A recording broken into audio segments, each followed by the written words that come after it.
fucking day. We got cold brew during the emergency stream. Normally this would be I would only be doing this for like the Scottish Open and the Open Championship because I know I'm staying up all night. Don't normally do it on these streams though.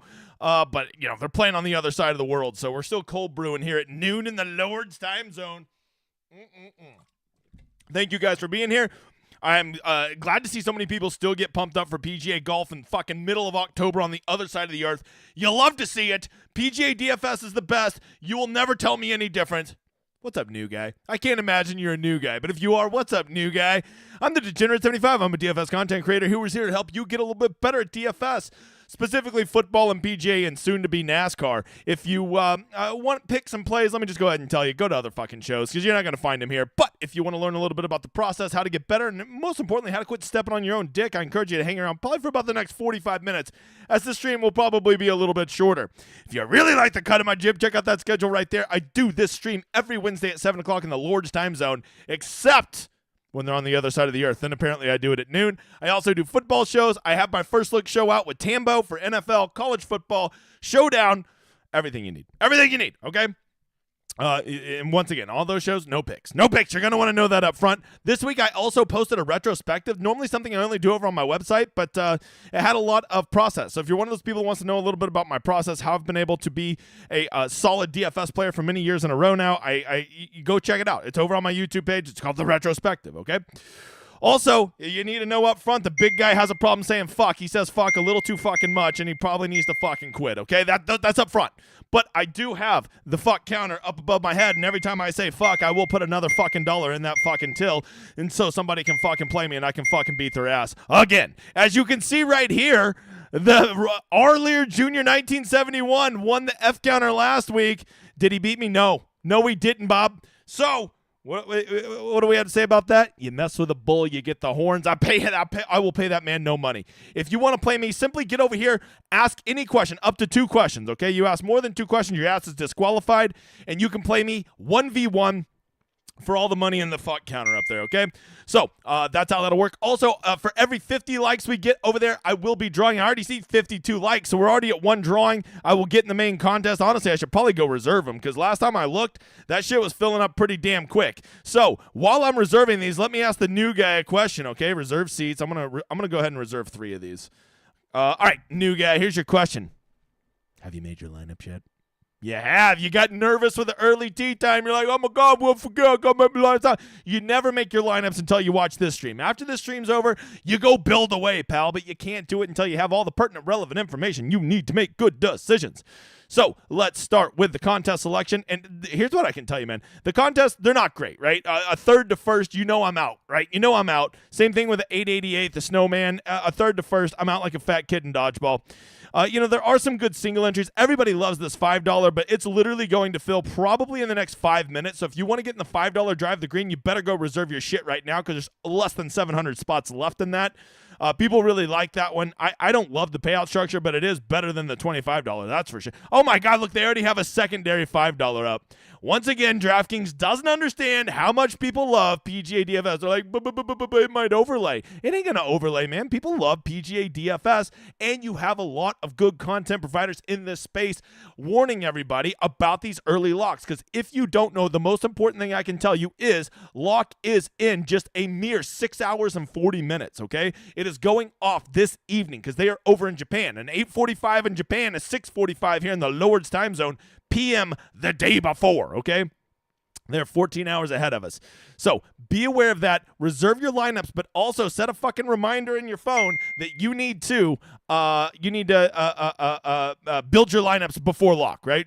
So set a little alarm and say, make your lineups, donkey dick. That's my advice to you, bro. That's my advice. I ain't gonna charge you for it, okay? All right, new guy. Next question. A chance at redemption. What's the first thing we always check at PGA DFS? That's right. That's right, new guy. It's the weather. All right, good for you. And they're over here. It's the course said near Ashino, but I couldn't find Shino anywhere, so I just went near Ashino. You can see these first 2 days are going to be spicy. I mean, Beautiful weather in that it's only going to be mid-70s, but I mean, we're talking like Thursday by the time they get out on the course. And you need to know this right up front. We're not playing a wave edge this week. There's only 78 players. This is a no-cut event. And when there's 78 players, they will put them out in groups of 3 going off 1 and 10. Every single player will get out on that course within a 2-hour window. So to say, oh, I'll play all the morning guys. Dude, they're all fucking morning guys, okay? Like, they're all going to be out there by like 10:45 local time. So there's not much of a weather edge to be had, okay? But what I can tell you is Thursday and Friday, it looks like there's going to be some spicy wind out there, right? And I think this course, especially Thursday and Friday. Now, the weekend, I think it will get easier. But I think these first 2 days, you're going to see the course play particularly tougher than you think. There's already some pretty tough holes at this course. And then you factor in you got to deal with the wind. I don't think it's going to be the easiest. Small greens, stuff like that. Uh-oh. The editor, my shit over here is crashing. So that's what I'm thinking, right? I'm thinking that you're going to want to be aware that, like, you know, the conditions might be a little tougher than normal. I see Sean and Monica saying that the $10 18 max might overlay. How much is that? I don't even see it. Where the hell's that contest even at? Oh, yeah, I don't see it. Anyways, so that's what I'm taking away. These first 2 days are going to be windy. If you look, Saturday and Sunday look good. Yes, I know we're not checking because they don't do wind projections in other part of the world, but we do have ECMF, which I believe stands for Every Country Makes Weather Forecasts. So we have this, and it's seeming like it's going to be pretty spicy out there. Pretty spicy, okay? For at least the first 2 days. Saturday and Sunday, not so much, right? Just winds overnight. Now my little face is back up over there. Okay. So that is the weather. Once again, we're not doing the weather edge, but for all of you that are like, man, weather doesn't matter. It's literally the most fucking important thing at PGA. And the fact that I have to keep showing you evidence of this just means that you should probably quit playing PGA DFS, okay? Last week, I told you PM AM was probably going to be the better wave, and it was. It ended up being right at, you can see, almost a full stroke, 0.92 difference, right? Under 7,500, I said where you really want to make this decision is the cheaper guys, right? This is where you really see this flush out. And you can see the guys from the good wave were 55%. 55% of the guys were from the good wave, made that cut only 44%. If you don't think 11% is good, to just go out, let me ask you this. Would 11% more 6 of 6s been better for you? Yeah, it would have, donkey. I'm telling you, man, when you see wave edges, you guys got to start playing this. Play the game and quit having picks. I don't know how many more numbers and fucking charts I can show you before you just get it, Bob. Also, I think the other thing you need to know, let me see a refresh and see if they're up there now. The other thing you want to know is this is the solver. Oh, there we go. They're in there. This is my projections and my ownership, and this is all on the solver. If you do not have reliable projections, somebody you know that makes good projections for PGA, for NFL, for college football, for Showdown, you're already at a huge disadvantage because good projections can factor in things like win. They can factor in things like ability. They can factor in many things that maybe you're not factoring in. And then just because you make a good player pool, you still need to have the best version of that player pool, and that is what the solver does. This is the best optimizer out there, and the best part is it comes preloaded with my projections and my ownership for week long, for Showdown, for NFL Showdown, for college football, everything you need. And you can get all these sports for $39.99 a month, right? And that is with all of my projections loaded into it. So you're not only getting the optimizer, you're getting my projections. Just make sure you use that Showdown Hoedown symbol right there. If you're just a PGA guy, don't worry. They have just golf too, right? So get whatever you want and just know that not only are you getting the optimizer, the solver itself, you're getting my projections preloaded in there so long as you use that Showdown Hoedown symbol. All right, let's check out our pivot tracker because, checking how the PGA DFS outside of weather comes down to this. What chalk do I play and what chalk do I fade, all right? And last week, Tom Kim was our donkey chalk up top, and I'm pretty sure he did pretty well. Guy in the back, did he do well? Yes, he did. Very good. No, the pivots did good too, but they didn't do as well as old Tomathan Kimathan, okay? 21% on Andrew Putnam. What the hell are you donkeys doing with your lives? Missed the cut. You could have went with Bez or List, who both smashed. Way lower ownership. And then Sam Ryder, he was fine, but there were some other pivots down there that we said were much lower ownership. You just go play them. Not only are you scoring more points, you're getting huge ownership leverage. If you want to know how we're doing for the season, it's what you expect. It's basically around 50-50, okay? So if you can always know that the pivots and the chalk basically get there 50% of the time, why would you not almost always play the guy who's 3 times lower owned than the other guy? I don't know. I can't. Help me help you, brother. Help me help you. Let's bump this up to 125. Is my big dome in the way? I feel like my big dome's going to be in the way. Let's go 110%. Let's see what that does. See how that looks. 110. There we go. So here we go. This is the top 10 highest owned guys for this tournament, and I think it's I think we got some donkey choke, and we need to talk about it. Okay, so. Let's see. The first one we have is old Xander Schauffele coming in at damn near 30%, which honestly was kind of even lower than I was expecting. I was for sure he'd be a 30 burger because he is definitively the best player in this field. And at 11-1, he's not even that egregiously overpriced, and it's a no-cut event, right? And, you know, most Americans probably think Schauffele is a Japanese last name, right? They're like, I'm pretty sure he's Japanese. Yeah, Schauffele, yeah. That's that, yeah. First name like Xander, they're like, that's a ninja name. He's got to be Japanese. So I'm pretty sure Xander is going to be very popular. He will definitively be the number one owned player on the slate, and he is going to be a good country mile ahead of everybody else in the 10K range. So I am left with no choice. But Xander Schauffele, he is by definition the man's donkey jock, and we don't play donkey jock. We don't do it except when it's Xander Schauffele at a no-cut event. Then we at least fucking consider it. We fucking consider it at least for a second, okay? Moving on, Sahith Theegala and Minwoo Lee are the two guys that are really, I think they're both underpriced. They're too damn talented to just be right at 9,000 in this field. Minwoo Lee just is already over there. He's playing great. Sahith Theegala is not coming from America, so you don't have to worry about the whole jet lag narrative. And honestly, Sahith Theegala is a fucking super talented player, right? So these two guys, I love them both. But look, we got to be honest. They are dramatically higher than everybody else around them, and that makes them, by definition, those guys, the man's donkey jock, and we don't play donkey jock. We don't do it except when they're really good golfers, and I love them. All right? Then we consider them, all right? We got to consider them.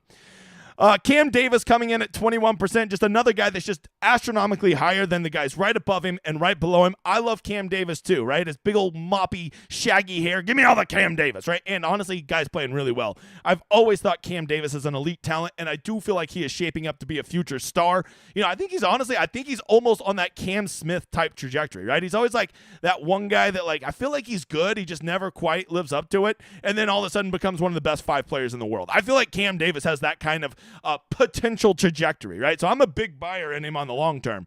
But as of this week, there's only one thing. Cam Davis, that man, the man's donkey jock, and we don't play donkey jock. That guy is some donkey jock motherfather this week, right?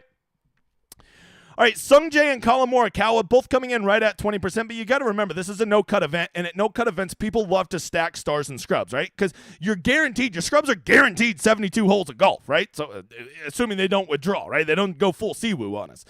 So these guys, a lot of the ownership they get is simply just because people are going to spend their money. And if people are going to spend their money, they're going to spend it on the third and fourth highest, the second and third highest priced golfer in this field, which is Sung Jae and Colin Morikawa. So I'm going to give them a bit of a discount, and I'm going to say that these two are not quite donkey chalk, but they're definitely, it's a little high. I don't love it, but I get it if you want to play them. You are getting a dramatic ownership discount from them off of Xander, right?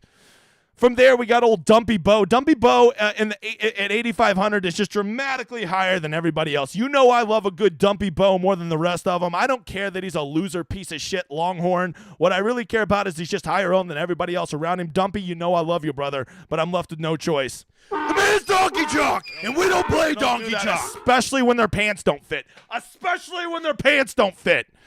All right, from there, I think Hideki coming in at 9,800 at 17%. That's kind of, it's whatever. He's somewhere between okay chalk. Honestly, with as good as Hideki is at that price and that ownership, I'm just going to be in a good mood. And I'm just going to say that's okay chalk, right? Like, that's not that gross, right? From there, Adam Svensson at 72%. You're going to have to explain this one to me. Why everybody's lining up to play Adam Svensson? It's the same thing as last week. Why the hell were people lining up to play Andrew Putnam like he's I get it. Andrew Putnam has long hair like Jesus Christ. He's the second coming. I get that one. Adam Svensson doesn't have long flowing Jesus hair, so I don't get the love affair. 8,200, 17.2%. I don't give a shit. It's Adam Svensson. That man is the man's donkey jock, and we don't play donkey jock. That is some gross-ass donkey jock. You go play all the Adam Svensson you want, okay? And then lastly, Rickie Fowler coming in at 10,200 at just a mere 15%. I think if you're wanting to play Rickie this week, you should be very happy to be getting him at this discounted ownership. I think that 15% for a guy that is the fourth highest priced guy in this field when we know people want to stack stars and scrubs, I think is more than acceptable. So Rickie Fowler, he's just, I don't even call that chalk. If you call 15% Rickie Fowler chalk, you don't understand the term, dipshit. All right, there you go. That is ownership.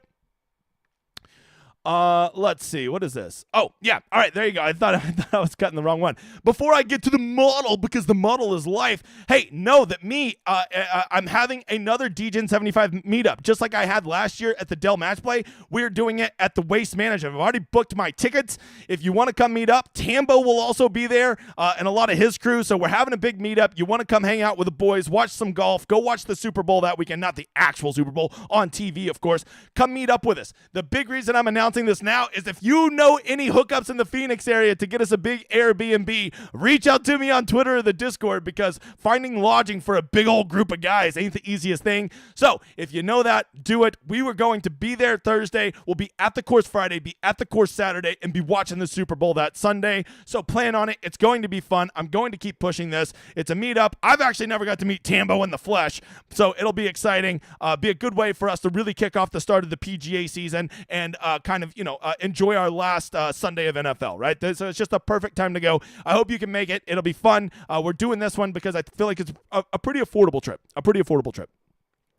All right, let's get over to the model. If you haven't heard, the model is the most important thing in the world. That's what my model says. Look, we don't have strokes gained data. If you're going to be watching a PGA app tomorrow, or I guess tonight, you're going to want to know up front that you're not going to be getting any strokes gained data. They don't have shot tracker there, so we have no shot tracker data, right? We don't know if approach is the most important thing, if off the tee is off the thing. All we can do is really guesstimate based on what we've seen, right? To me, I think that this course is a course where you're going to want to be in the fairway and you're going to want to smack the hell out of some long irons, right? And when I look at the winners like Hideki and Keegan, those are exactly those kind of players, right? So I am looking for that style of player. Guys who are medium hitters, really good with mid to long irons, and can play, because I think, as I told you, I think this course the first 2 days is going to play tough as balls, right? I think you're going to see over par scoring for the first 2 rounds. That is my guess. Saturday and Sunday to be determined, but I think these guys are going to get kicked in the dick a little bit these first couple rounds, and so I need guys who are fucking flushing it. I think I forgot a couple, and that's the kind of players I'm looking for. I also want to know, I think putting is going to be super important this week, so bent grass greens, good drives, par 4 scoring. Those 450 to 500-yard par 4s are where most of the bogeys come. As I told you, if I'm looking at long irons, I really care about proximity over 200 and 175 to 200. I'm looking at DK points. Who scores points at these no-cut events, right? It's one thing, I mean, when everybody's guaranteed 72 holes, that's great. But who is getting birdies on those? Who's getting eagles? Who's getting streaks? Who's getting those things? So I looked at who scores because, scoring DK points, a great mathematician once said, will help your DK lineups. I believe it was Euclid. Was it Euclid, guy? Sit down. Sand saves. There's a lot of sand around this course. Total. This is a short 70 course, only about 7,100 yards, par 70. So I looked at that and course history, but I don't have that weighted. I just did that so I could make my sleepers. Let's get over to the model. And just shocking, Xander Schauffele is number 1 in my model. Who would have ever thought the best player would be number 1 in the model? I personally don't know how I do it. It's truly amazing. Look, Xander Schauffele is better than everybody else in this field. I don't think I could make a model that he wouldn't be number 1 in, right? From there, we got the big 4 up top. We already saw Xander's going to be owned. Morikawa and Im are going to be owned. And then Fowler's going to be a pretty big drop-off. Cam Davis is going to be owned. And then there's just some really nice pivots, right? Hideki, Adam Scott, Keegan Bradley are all going to be forgotten about because they're getting squeezed between Cam Davis, Minwoo Lee, and Tigala, right? I'm also noticing doing the ownership, people are really giving a huge they're not wanting to play guys who are coming over, right? Like Eric Cole, the Hogard, Grillo, Vince Norman, Noren Shank, a lot of guys that played last week are getting a bit of an ownership discount. So if you're not buying the jet lag narrative, I think there's tons of great pivots right here in the 8K, right? Because the highest priced guy that played last week is Cam Davis, but then after that, it's all the way down to Eric Cole. So there's only one guy, $9,000 and above, that actually played in the United States last week, right? Which, by the way, I really want to see guys who've been playing golf. If you haven't played golf since August, like, I'm kind of out. I'm kind of out on you, right? I don't know what to expect from you, right? From there, let's see. Aaron Rai, the guy wears 2 gloves. It could be misting there. That's always a big advantage. No one is playing Justin Suh. No one is playing Higo. No one is playing Hoagie. Once again, just a great pivot range here. Bing Griffin, the accountant. Matt Wallace, the Scottish guy who almost took down the British Monarch. Big news there. As William Wallace. That's embarrassing. Freedom. Let's see. Anything else? What you'll find is like, if you want to go jam two of these studs, right? You want to start Xander M, which, by the way, is a very good start to a lineup. Those guys are very good plays this week. What you're going to have to do is you're really going to have to get down here in the 6Ks. And there's the 6Ks, there's not a lot of great options. I think people are going to naturally go to KH Lee. They're going to naturally go to Sam Ryder. Probably going to play some Neesmith. But, like, people aren't going to want to build that way. So I think what you're going to see is a lot of people trying to stack 3 or 4 guys in this range, right? I think I think some people might even start Minwoo Tigala. You could start with a Minwoo Tigala, and then really you could just, like, pepper the 8 and upper 7K range, and you don't even got to touch the 6Ks. And I think if you're starting with Minwoo and Tigala, I don't even think you're giving up that much win equity. I think those guys are both superstars who were underpriced in this field. Just remember, if you're starting out with those two, you're starting with a very chalky start to your lineup, so make sure you have a pivot or two in that lineup. To me, there's just some great pivot ranges, and in a no-cut event, I think you should always live that pivot life. I don't think you need to pivot at every single spot, but like go play a Dietrich, go play a Grillo, go play a Norman. No one's playing Keith Mitchell, right? No one is playing Tom Hoagie. No one is playing Taylor Moore. No one is playing Akshay Bhatia. No one is playing Austin Eckroat. So get off some of these chalky guys and consider some of these pivots, because you're guaranteed 72 holes, and you never know when one of these guys is going to just have fucking a shamrock shoved up their ass, right? So that's what I would tell you.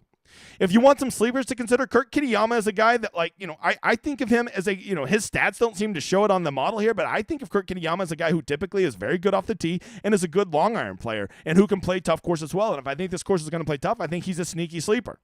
I think all the Japanese players are going to go inherently underowned. Everybody thinks that these Japanese players are not as good as PGA Tour players, and they're not. But you know what? They're also used to playing over here. They're used to these kind of courses, and they've been playing over here, and they are acclimated to these circumstances. So I'm not going to be afraid to mix in some guys, some Japanese players into my player pool. Takumi Kanaya is a pretty solid one to consider. And Mr. Nagano, the Olympics, is also a solid one to consider. If you want another American to consider, I always like Mackenzie Hughes at weird courses like this that can get sneaky tough. So he would be one punt that I think is going to be criminally underowned this week. And just know that when you play these guys, these Japanese players, or even Mackenzie Hughes for that matter, just be ready to go down in flames. That's what I would tell you, okay? So that's a brief overview of the model and where people are going. Those are the things I'm looking at, but that brings me to who is the one guy. Hold on, let me get a quick swig of the cold brew.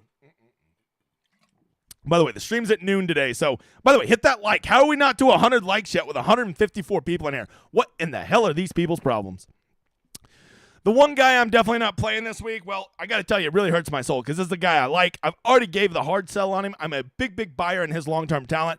I just think that at this price tag, it does not warrant the ownership that he's getting. I think that he is priced up very high, and there's golfers up there that I would just rather play at legit half his ownership. There's also the jet lag narrative. So as much as I may like his big old mop of a hairdo, I think I got to say the one guy I'm definitely not playing this week, I love you, Cam. I really do, but I'm not playing Cam Davis. I'm not playing him. That's Donkey Chalk, and I ain't playing that Donkey Chalk. I love you, though, Cam. I'm a big buyer long-term, though. Which brings me to a more important question. Who is the one guy I'm definitely playing this week? And yes, I kind of recycled one of my old videos and just put a new ad on it. So sue my ass, all right? We didn't have a lot of time.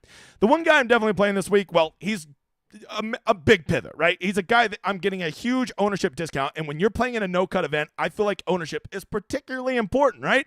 Because you are guaranteed 72 holes, and if he goes off, you're going to be so much different than everybody else. I value ownership more at no-cut events than I do at cut fields, right? So this guy, if you're looking for narratives, did not play in America last week, right? He did not play over America, okay? He is a guy that I know has been playing golf over the past 2 months, so he could be in good form. And, oh, yeah, his grandpa's like Japanese, so he's got to be like a quarter Japanese. So if you're buying the whole Japan, a Japanese player narrative, maybe the answer is not to play Japanese guys, but to play a Japanese American. So the one guy I'm definitely playing this week, well, I'm left with no choice. You know, it is Bedlam. For all of you that don't know, that's OU versus OSU right around the corner. So the one guy I am definitely playing this week. Let's see what we got. Let's see what the video is. Oh, shit. I'm OSU alumni. Who do we got? Who is that coming up? Oh, shit. Pistols fired. Oh, it's the one guy we're playing this week. Who is it? It's Rickie Fowler, you motherfucker. We're playing him. Go Pokes. If it gets windy, you know his ass is going to kick ass. So, Rickie Fowler it is. But just so you know, in 2.5 weeks, when my Sooners play my second favorite team, the Cowboys, it's going to be... Oh, the Sooners are kicking ass this year.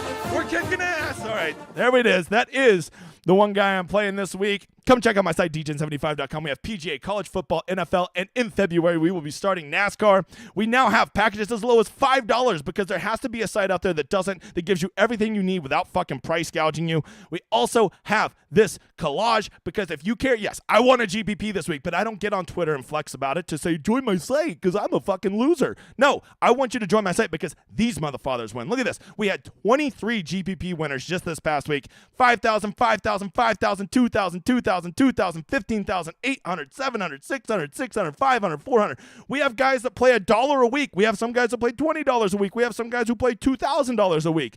But what matters is they have a process, and that's what we preach, and they are finding success. And I'm telling you, look at our little site and tell me how often you see that flag. It is everywhere. Oh, yeah, and I have the best tool out there called the Rosetta Stone, which has everything you need to know for every single sport. I highly encourage you to check it out. If you want to check out the site, but you don't want to commit to paying, simply go sign up for my newsletter. You sign up for the newsletter, you let @supportdgen on Twitter know. Send them a DM. They'll get you hooked up for a free week on the website, okay? Editor, I see 102 likes. Draw me 3 names. The first 2 will be to build a ticket with me tonight to get into the main contest, and then the third one will be to play me in the F counter, okay? While he does that, I'm going to go up here. I saw some super chats. I wanted to thank Eric, who has just been on an absolute heater. I'm pretty sure he was on that collage like multiple times. Yeah, $5,000. God, I saw him on there again. Oh yeah, $500. Just been like 150, just shipping it left and right. Feed the editor and maybe the guy in the back. Guy in the back doesn't get fed. That's against policy. Thanks for all the picks. Yeah, right. What an amazing week. Let's up and go. Yeah, Eric, I love to see you on a heater. A guy who's really just been working on the process and has figured something out. Nick, another dude who's been doing well. The Stone has me crushing these contests in every sport. When the contests get more shitty than usual, does the process change? No, it doesn't. The only thing that's really changing in my golf process right now is I'm just not playing as many contests because the contests kind of suck. This week, once again, I'm only going to play in that 4max 250 because as much as I like this tournament and I want to watch some Wednesday evening golf, I'm not going to play in shitty tournaments. I have a process that helps me stay a profitable player. I don't get outside of that trying to chase the fucking rush of playing in some of these stupid contests. That's just me. That's my process. You have your own process, okay? Let's see. Going down here. Editor, do we get those drawings? We have Brian Guile. That's a new name. We've got Davis Woods and then Jason Hubble. I'm pretty sure I've played the Telescope before. Send me a 1v1 invite. We will play for this money right up here in the F counter. Brian and David, shoot me a DM, or if you're either on the Discord or on Twitter, and we will build a lineup tonight. I already got them reserved, so we're good to go. Before I get to all these questions, don't forget at the top of the hour, 2 of my favorite guys, Andy and Tambo, will be doing their golf preview show with Q&A, so go check them out over on the Ship It Nation channel. It should be a good show, okay? Very knowledgeable guys, okay? Let me get to some questions real quick. I appreciate all the questions. If it's not a question mark, I'm skipping it. I am skipping it. All right, Nick says, man, I can't get used to having lunch with DGen every day. I mean, it's not the worst thing, although I feel like it's more like breakfast with all these cold brews I'm having. All right. Let's see. Noon golf banjos. I'm here for it. You can't, I mean, I wish I could do the golf stream every day at noon. It'd make my Wednesday nights a lot easier, but we just don't, we don't normally have everything in it. Brett says, in a no-cut event, is it better or worse to play cash? I think definitively worse. Definitively worse. I wouldn't do it. That's just me. I wouldn't do it, bub. Honestly, Brett, don't even play cash unless you're playing Showdown with a Weather Edge or Week Long with a Weather Edge. I think that's really about the only way to become a sustainable, profitable player at cash. That's my opinion, bub. What chalky motherfather will be the bozo of the ZOZO? I like that, Chris. What a name. I'm going Cam Davis. I love Cam Davis. So if he does well, so be it. That's just the one guy I'm not playing. Are we treating guys differently? That have played lately versus guys that have had week off? I am, Eric. I want to see guys who've at least played in the past couple weeks. I did factor that in. I definitely did. Brent says, what's the first thing we do? Check the weather. Brent gets it. Complex Kid, does anybody know what the current time is? They're 14 hours ahead of the Lord's time zone. I know that, right? So right now it is 12:30 in the Lord's time zone, so it would be 2:30 a.m. on Thursday over there right now. Let's see. Not gonna find them on the weather map. That's for sure, Brett. Minwoo high owned. Yeah, Minwoo is going to be very high owned, which sucks because I really like Minwoo this week. That's some chalk that I'm going to have to ask myself, do I want to eat it? Because I don't fade all the donkey chalk. I don't. But I will fade some of it. And he's going to be a tough one to consider. In a smaller field no-cut event, how much win equity chalk can you eat? Or does it make sense to play the game? In a no-cut event, like, I think that there's a lot of guys, like, as I said earlier, I think guys like, obviously Keegan Bradley has real win equity here. He won the freaking tournament last year. Minwoo, Tigala, these guys have real win equity. I think Tigala and Højgaard have pretty good win equity too. So I think there is a path to fading some of these top guys. I think you have plenty of win equity if you started at Keegan Bradley at 9,200. Stars and scrubs, best for a no-cut event. I don't hate it, Ryan, but I will tell you this. You're going to have to find some icky guys down here that you like, because I think if you get into that stars and scrub, the problem with it is, Ryan, is everybody picks the same scrubs, and then you end up building the same lineup, right? If your scrubs are quote-unquote, like K.H. Lee, right? Like, everybody's going to be playing K.H. Lee and Sam Ryder. Like, you're not being sneaky enough. You're just building the same lineup everybody else builds. Let's see. Are the top Japanese players full golds or smart plays? Oh, no. Some of them will definitely be in winning lineups. To completely discount all the Japanese players is a fool's errand. At the same time, if you have 8 of them in your player pool, I think that's foolish too. I will have 1 or 2 in mind, but you got to remember I'm also going to have a 12-person player pool, right? But I'm not going to completely fade them. I think that enough of them are going to be competitive. Let's see. Target win equity this week. It's certainly a path. You're going to definitely have to have the winner. That's why, like Xander, I could actually see a path to fading him and getting there because Xander's awesome, but he also doesn't win a lot. All right. I'm sorry. He hasn't won in a long time. Deal with it if that hurts your feelings. Herv, don't recognize your name. Welcome, new guy. Is fading the 10K range and giving up too much win equity? Normally the answer to that is yes, but with only 4 guys up there, and honestly, none of these guys are prolific winners, right? None of them are like Morikawa hasn't won 47 years. Sungjae doesn't win as much as he should. Xander definitely doesn't win as much as he should, and Rickie is playing well, but he's also just kind of a top 10 machine, right? So I think that you can fade those top 4 and you're not giving up too much win equity. I think you could this week. Typically speaking, the answer is no, you don't want to do that. Expecting any overlays? Nope. I was thinking there might, Jeff, but no chance. They are filling up fast. One lineup week? I don't mind that at all. I think that that's a good way to play these. Just go get in a single entry at whatever level you like, whether that's a $15 single entry, $100, $200, whatever your limits are. I think that makes a lot of sense. Maybe play some showdown too. More Flower week? I'm a big More Flower hater, but I don't hate him this week. How reliable are ownership projections? The R squared on mine's usually around 94, 95%. I would bet because I only did one run this week and I'm not tweaking them again. I bet they'll probably be closer to 91, 92%. So they'll probably be a little off this week, but mine are pretty good. I put a lot of time into them to make them the best around. Do you like no cut events better? No, I hate them. And it pisses me off they're going to so many of them next year. To me, no cut events is for the fucking plebs that need to be like, oh, I get 4 days of sweat. How about you build better lineups and you'll get 4 days of sweat, you donkeys? Let's see. Is it worth doing stars and scrubs? Yeah, the problem is, I'm telling you, you're not going to be the first guy to think of that. If you want to play stars and scrubs and get it different, play 4 guys in the 9Ks and then go play 2 scrubs. That's a way you can do it to be different, because when most people think stars and scrubs, they're going to jam 2 or 3 of these very expensive guys.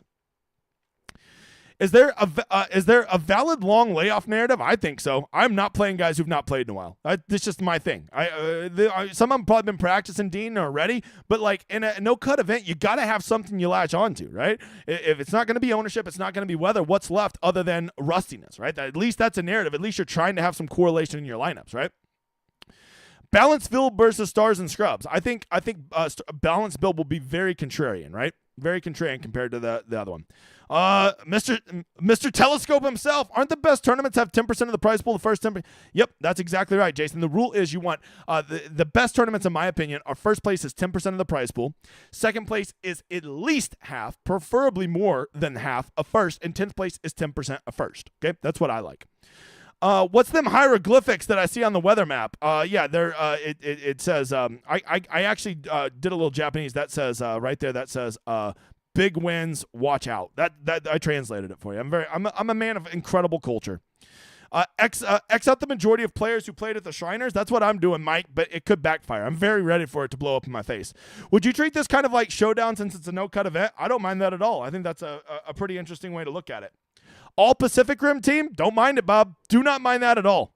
If you want to go, Sungjae, this is, Korea. I know Korea is not Japan, but it's right there by it, right? You go Decky, Minwoo Lee, although I guess Minwoo Lee's down in Australia, but you get the point, right? And then you can go play 3 scrubs. I don't mind that at all. Sean, I don't think that's going to overlay. I didn't even see it when I looked at it. Spicy wins. That sounds exciting. Yeah, it does. Yeah, it does, pal. Will Keegan drop his big dong on the field this weekend? I like Keegan. This is disconnected again, editor. Are you less concerned about eating chalk in a no-cut event? Oh, we're reconnected. At a no-cut event versus in a cut event. Are you less concerned? No, I actually like to eat more chalk at cut events, right? Because those guys tend to be better plays. Keegan, a lot of Keegan love in the questions. Keegan is a good play. Which, if you like him, I don't give a shit if you play him. New guy, I want you to know something. I don't give a shit who you play.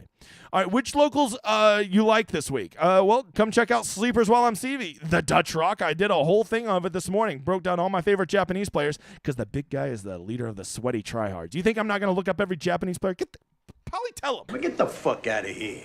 All right. Is Griot broken? Man, yeah, he does seem temporarily broken. He does. Sushi for dinner? Nope. Probably Buffalo Wild Wings. I had it last week. It was pretty good. I'm just telling you. Chain restaurants, Buffalo Wild Wings. It's just my jam. I get that it's trash. I get it, but I love it. Dave's Hot Chicken's also on the short list. Lady's not cooking dinner tonight, I assume, so I got to fend for myself. You best believe it's going to be some fat kid shit. All right, Adam Scott, sneaky good play. I like Adam Scott just fine, Bob. Don't mind him at all, But besides stars and scrubs, do you change any strategy in the small field no cut events? Leave more money. Yeah, I think leaving money on the table, Jared, is a very good way. Set your, if you're using an optimizer, set it to 49.6 as the max that it can put in there, and that will get you dramatically different than almost everybody, right? Like legit 95% of lineups do 97 or 49.7 and above, right? So I think that's a good one. Brian, take more with the high variance guys, birdie bogeys. Yes, definitely. I would love a guy who gets me 22 birdies and 22 bogeys in this tournament. Yeah, that's going to be a lot of points. All right, DJin, the DJin. I finally made it to one of these motherfather lives. What's going on? Yeah, I always like a contrarian build, but here's what I'll tell you, DJin, the DJin, which is just an epic great name, by the way. You don't need 6 pivots in your lineup. You don't need 5 pivots. You don't need 4. Go play 3 chalky guys if you like them. And then really just 3 pivots is probably the most you need in this. You don't got to get crazy. Don't just live all that crazy contrarian lifestyle. Nick says, Nick's not talking to somebody else. Is the solver good for building high-dollar single entries? I got to tell you, cool guy Bobby, using the solver has really improved how I build my cash lineups. And even when I'm just building 4 lineups this week, I'll still use it. I might build 12 lineups with this, and then I'll go over here and just pick my favorite 4, right? That's what I like to do with the solver, right? So rather, if I'm building a single entry, my cash lineup, just 4 lineups, or I'm building 300 lineups so I can toss 150 in 2 different MMEs, I just always use it. I cannot remember life before the solver. This is the first year I've ever won double-digit GPPs in the same year. I'm up to 12, and every single one of them has been built in the solver. Okay, I've always been good at DFS. It seems to have really taken me to the next level. That's the biggest selling point I could give it. Lunch with DJ makes me crave ranch water. Let's get saucy on a it is Wednesday.